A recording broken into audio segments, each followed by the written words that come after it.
everybody. I'm Brittany Lewis, a breaking news reporter here at Forbes. Joining me now is Lieutenant Colonel Alea Nadeem, who's running for Congress in Ohio. Lieutenant Colonel, thank you so much for joining me. Thank you so much for having me. I really appreciate it. Really excited to be here. And I'm excited for the conversation today. I first want to start really at the beginning here. You have a very interesting past, and I would love to dive in there. To start off the conversation, what exactly made you decide, hey, I want to jump into politics? Well, I laugh because never in my life did I imagine I would be jumping into politics, right? So I think for me, it was a happenstance, and it really does come from my service. So I joined the Air Force right after high school. What happened actually is I was a junior when 9/11 happened, and I watched, the second tower get hit, and it really affected me. And when our nation was united, we stand, we want help, I decided to throw my name in the hat and join. And part of it is I understood the culture of the Middle East. I spoke the language. Because I had this really unfortunate incident when I was a child, I was actually kidnapped from Ohio to Iraq. And so I lived under Saddam Hussein. I was there during portions of the first Gulf War. So I really lived without freedom. I lived especially as a woman and a little girl, it was very scary. So I've been always really grateful to live in this country and in this flag. And so when 9/11 happened years later, it just inspired me to serve. And so same thing with running for Congress. I'm not a career politician. This is my first time running for public office. I am just tired of seeing what I call a say-do gap. People say things, but then they don't do what they say. And I'm just trying to change the game and get stuff done. And so I put my name in the hat. And first of all, I can't even imagine what you went through as a child, being kidnapped and living under Saddam Hussein's regime. I mean, how did that exactly change your perspective or really shape your perspective to come back to America and say, hey, like, I need to not only serve my country, but serve it in a different capacity now running for Congress? Brittany, it just made me really grateful. And one of the things that I really appreciate about this country is how special it is and how we have cultivated a middle class. Our quality of life is amazing. Had I not lived in Iraq, I don't know if I would appreciate everything that we have here. One thing that always bothers me, and this has always bothered me in politics at a very young age, is when people were frustrated with politics or you name it, or whoever got elected as president, Democrat or Republican, people would say, I'm going to leave. I'm moving to Canada. And it really bothered me. And so I wanted to say, just go. If you don't like it here, go. If you think it's so bad here. And so I think my experiences, just being grateful and appreciative what this nation has given me. I mean, look, I'm here talking to you today because I was rescued, right? Between the US government, the FBI, and my mom. I was an 11-year-old girl who was a nobody, and this country rescued me. So I think that I just want to translate that into Congress being a servant leader. I think Congress has forgotten they work for the people. So my whole spiel is I will work for the people. My job is to serve the people and be the best representative that I can do. Doesn't I don't want to be a Republican or Democrat. I want to be somebody who represents Northwest Ohio.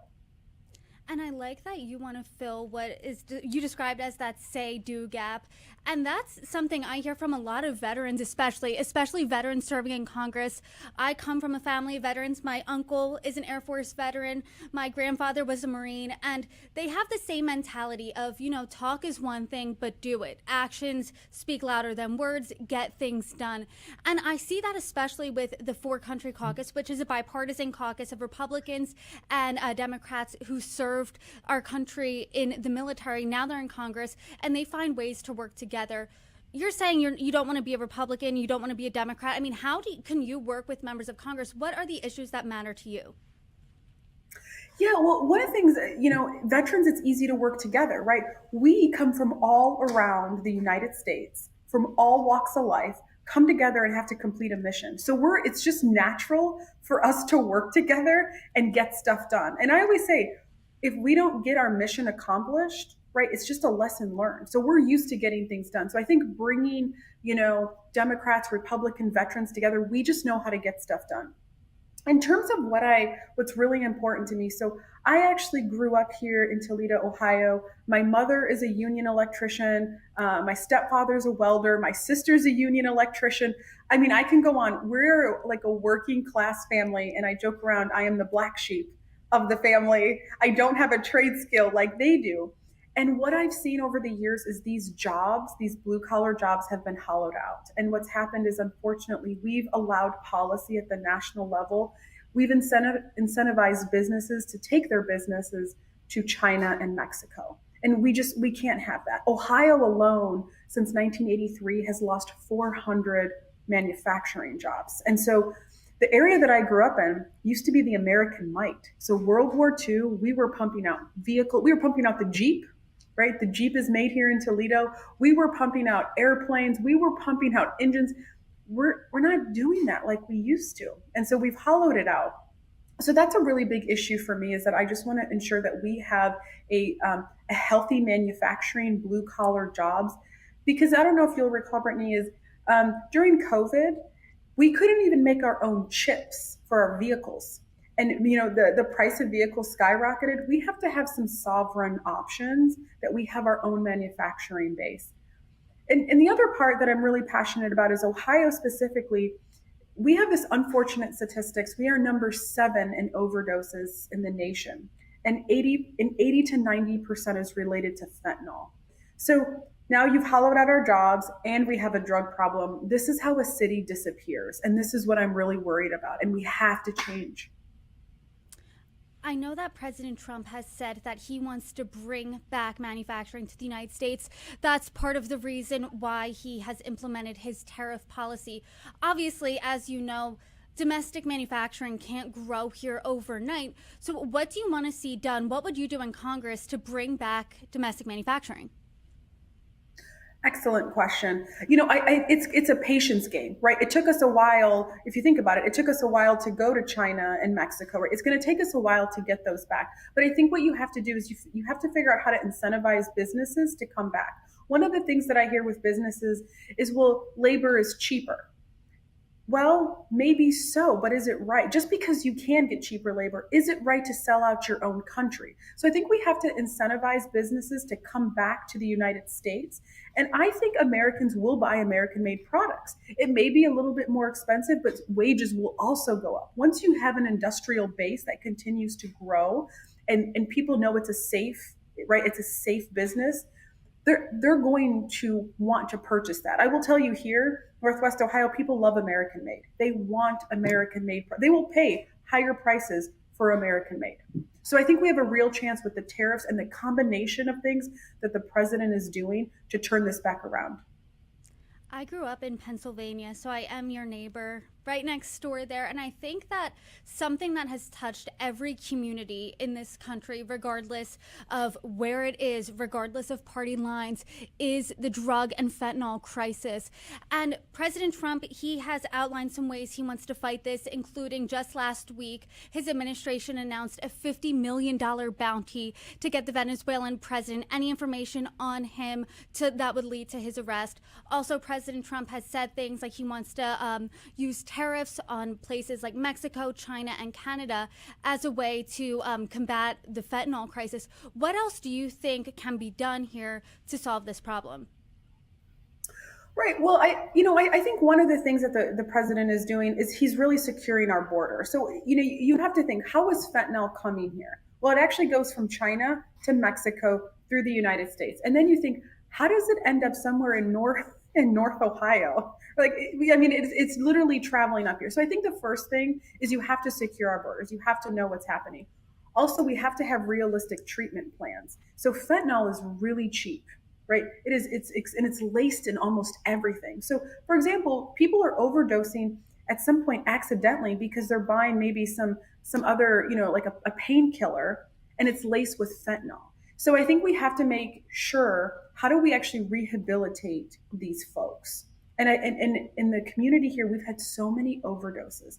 I hear from so many mothers who've lost their children, or the opposite, children who've lost their parents to overdose. So we have to be really realistic about this. And I think the first step is securing our border, and then having treatment that I call evidence-based, and it has a return on investment. We can't keep having the same programs in place that don't actually decrease fentanyl use.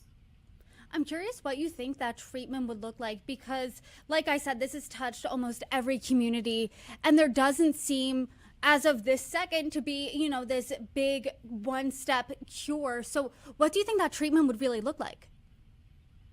Right. So I think the first thing that the reason why people do turn to drugs is just quality of life. Right. So you're seeing, these blue, what I call like the Rust Belt, these blue collar areas are hit the hardest because it all ties back to jobs. Right. So when you don't have a job or you don't have a good quality job, it's easy to really get depressed and turn to other things. So I think one of the first things we have to do is look at jobs.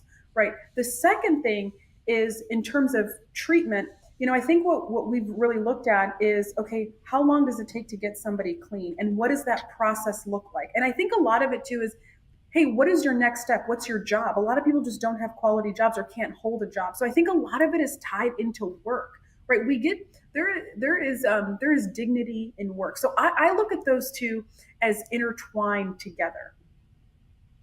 And the seat that you're running for is very interesting, right? It is the ninth congressional district in Ohio. It's a district that President Trump won by over 6 points in 2024, but the Democratic incumbent, Congresswoman Marcy Kaptur, she won, narrowly won, but beat her Republican challenger. What makes you think that you can beat her in 2026?